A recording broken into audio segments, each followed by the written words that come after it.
So this is how you deal with a bully, whether it's Donald Trump or the reporters in Red Deer. They walked into Mark Carney's press conference in Alberta yesterday with the story already written. Canada had surrendered. Carney had capitulated. Trump had squeezed Ottawa into giving up its digital services tax, split the Gordie Howe bridge revenue, and blinked on energy. All that was left was for the Prime Minister to walk up to the microphone and confirm defeat. What they got instead was 45 minutes of cold, hard truth. And by the time Carney was done, the story those reporters had written looked nothing like the country he was describing. Foreign investment at its highest level since 2007. Jobs growing at twice the U.S. rate. Trade deals signed with Ecuador and the UAE. Alberta and Ottawa standing at the same podium on the same pipeline. So let's just say it plainly, because Prime Minister Carney was too diplomatic to say it directly.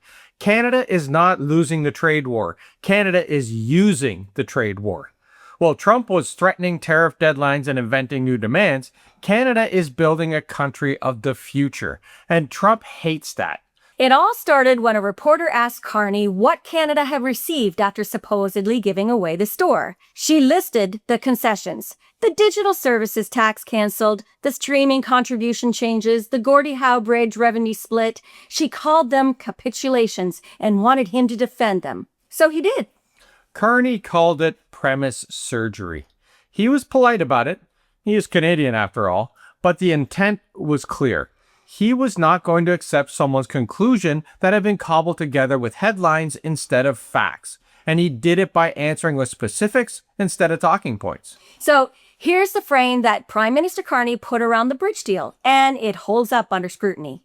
The bridge is $6.5 billion of infrastructure sitting inside a cross-border corridor that moves $300 billion in economic activity every year. Accepting a cut of the toll to keep that artery open is risk management, not surrender. You give up a percentage to protect the whole. Prime Minister Carney also pushed back on the claim that changing the streaming rules was simply another gift to Washington.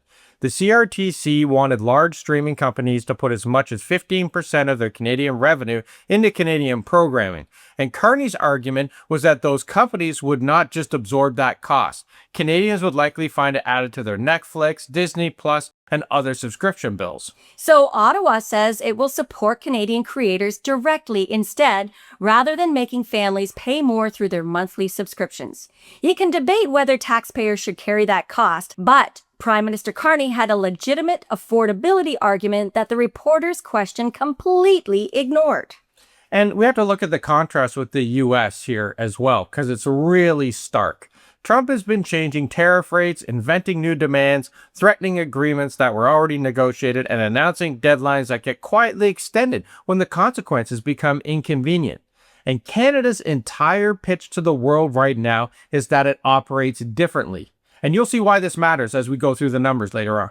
Mark Carney then moved to the part of the story that gets lost whenever Trump announces another enormous tariff number. Canada still has the best tariff position of any major American trading partner. Around 85% of Canada-US trade continues to cross the border without tariffs. Get with the program, people. Now, that doesn't mean that tariffs are harmless. We all know that. But here is what that number tells you about the actual power of the pressure campaign from Trump. He has been threatening economic catastrophe for 2 years. And he has not managed to put a tariff on the majority of what Canada sells. Kuzma is still doing the work here, even as Trump chips away at the edges. The goal for him was to make Canada uninvestable. Well, the investment numbers, they tell you how that went. Canada pulled in close to $97 billion in foreign direct investment in 2025. That is the highest level since 2007. Adjusted for the size of the economy, Canada is attracting investment at twice the rate of its nearest G7 competitor. Foreign direct investment is long-term capital, factories, energy projects, infrastructure, technology. Companies that have access to every country on the planet looked at options and chose Canada. And the jobs are moving along with it. Carney said that Canada is creating jobs at twice the rate as the United States. Now, proportionally, relative to the size of each labor market, those numbers hold true. Canada is not claiming to add twice as many raw jobs. It has 1/10 of the population, right? But on a per capita basis, employment is growing faster north of the border than south of it right now. This is happening during a trade war while the tariffs are running. Now that says something. That is not a picture of a country being beaten into submission, dude. That is the picture of a country that correctly identified where the pressure would land, and we built around it. And there are actual trade agreements here. Canada already has preferential access to roughly 1.5 billion customers. The government's current negotiations, they could push that to 3 billion. In the 7 days before the press conference, 2 of those deals already closed. Yeah, the Canada-Ecuador Free Trade Agreement was ratified on July 24th. 2 years of quiet negotiations, and it landed while Trump was still arguing about the August tariff deadline. 99.6% tariff elimination, 600 product lines, clean supply chain of tropical produce, high-grade seafood, and agricultural commodities flowing north. In exchange, all of this is for Canadian cereals, minerals, and potash flowing south. Done deal. Yeah, and on the same week, negotiations on a new economic partnership with the UAE finished. 47 days from opening talks to closing negotiations with one of the wealthiest economies in the Middle East. The UAE doesn't sign agreements with countries that look like they're losing, right? They sign agreements with countries that look like they're actually going somewhere and have a future. And the energy numbers confirm what the trade deals suggest. Canadian crude shipped to Japan this week for the first time since early 2025. Japan's largest refiner, ENEOS, bought it. The cargo, it was chartered by ExxonMobil through the Trans Mountain Pipeline. Asian buyers now account for 77% of Vancouver's oil exports. That's up from 51% just 2 years ago. The Middle East supply route through the Strait of Hormuz is being choked off by the Iran war. We all know that. Japan, India, Malaysia, Singapore, they're all routing back to Trans Mountain right now. And why? Well, because Canadian oil is available, reliable, and moving through a corridor that nobody's shooting at. And Prime Minister Carney also mentioned negotiations involving ASEAN, India, Thailand, and the Philippines. Those markets contain hundreds of millions of consumers. And here's the part of the press conference that probably should have been the headline, but got buried underneath all the tariff noise. Carney was in Alberta, standing next to Danielle Smith. 6 months ago, that combination was the story of how badly divided Canada had become. Ottawa versus the provinces, federal versus resource sector, east versus west. Heck, now it looks like Danielle Smith has become a spokesperson for the Liberal Party.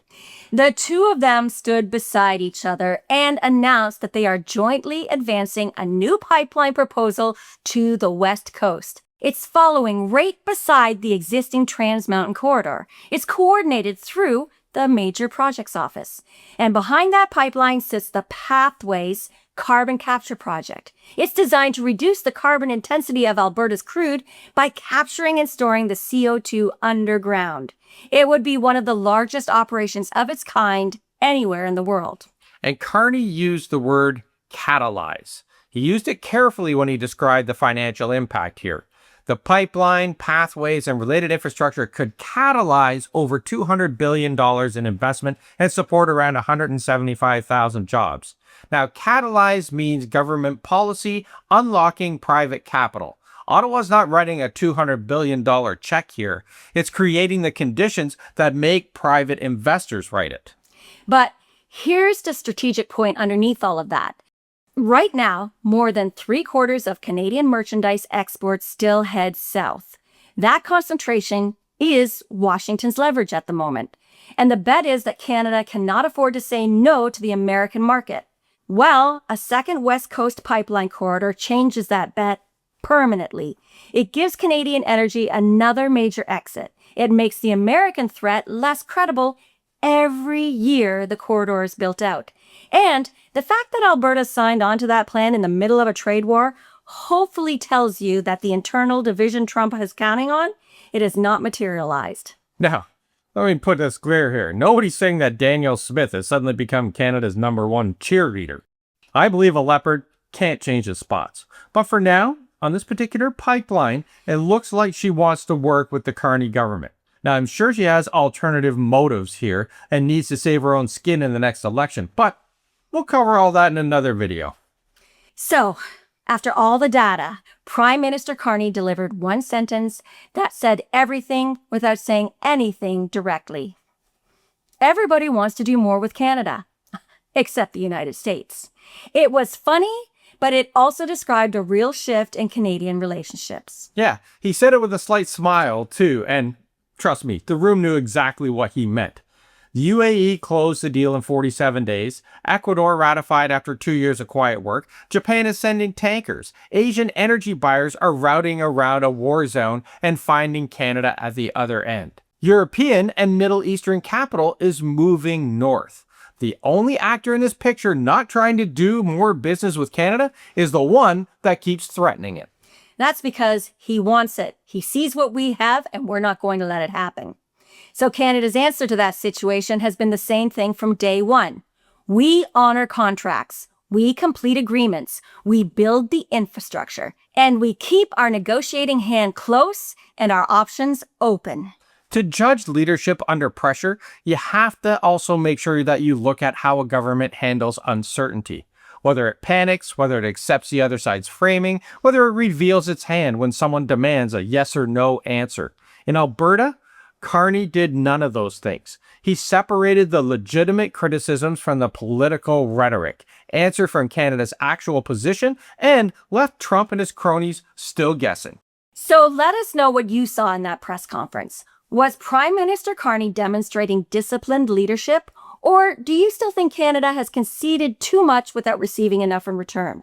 Let us know what you think in the comments, and while you're down there, check out the pinned comment. You can find links to our merch, the Facebook group, and of course, our Substack. And don't forget to give it a hype, a like, and share it with someone who thinks that Canada is actually losing. Because once they see this, they will see that we're winning. Thanks a lot, everybody, and we'll see you tomorrow. Ciao for now.